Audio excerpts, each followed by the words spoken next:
Okay, this is Jeremiah 12, part 2. Listen carefully to God's answer. It's a bit confusing, just like it is in Job, okay, and any other time that God is explaining things when somebody is asking these things. And it's the same thing when Jesus says, Eloi, Eloi, lama sabachthani, or something like this, where he says, my Lord, why have you forsaken me? Okay? It's God explains it by his actions. And so the Spirit of God, by its actions, by the analysis, as this guy's really seeking the answers, seeking the kingdom of heaven, seeking the answers, he gets answers.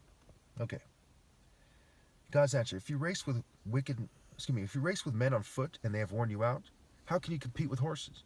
If you stumble in safe country, how will you make it in thickets by the Jordan? So if these people can't resist the temptation that is laid before them, if they can't overcome the challenge they're faced with when technology isn't that great, when psychology isn't that advanced, when poisoning isn't that advanced, when social control isn't that advanced, what will happen when all hell breaks loose?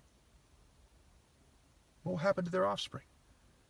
And these people often argue, and they often die for their offspring. They argue they value their offspring more than them, okay?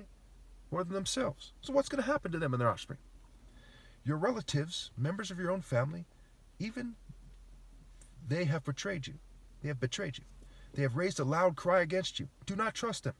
Though they speak well of you, do not trust them though they speak well of you. Okay, so he says, even your family members have betrayed you, and so they have betrayed their offspring, right? So your family have betrayed you, and they're going to have kids, and you won't, for example. Okay, in that scenario. Okay? Don't trust them. Don't take their roots. Don't follow them. Don't yoke yourself to them, even though they're your family. Okay?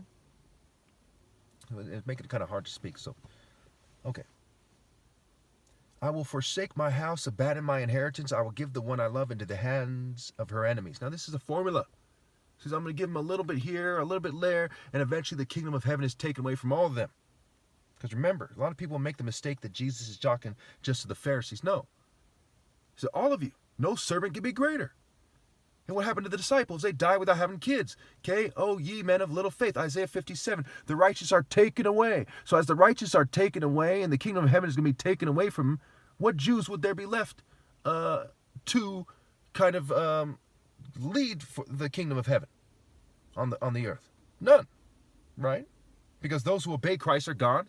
The Pharisees and their servants, those who didn't obey, still remain and still reproduce. So the kingdom of heaven is logically taken away from all of them. Okay? In the story.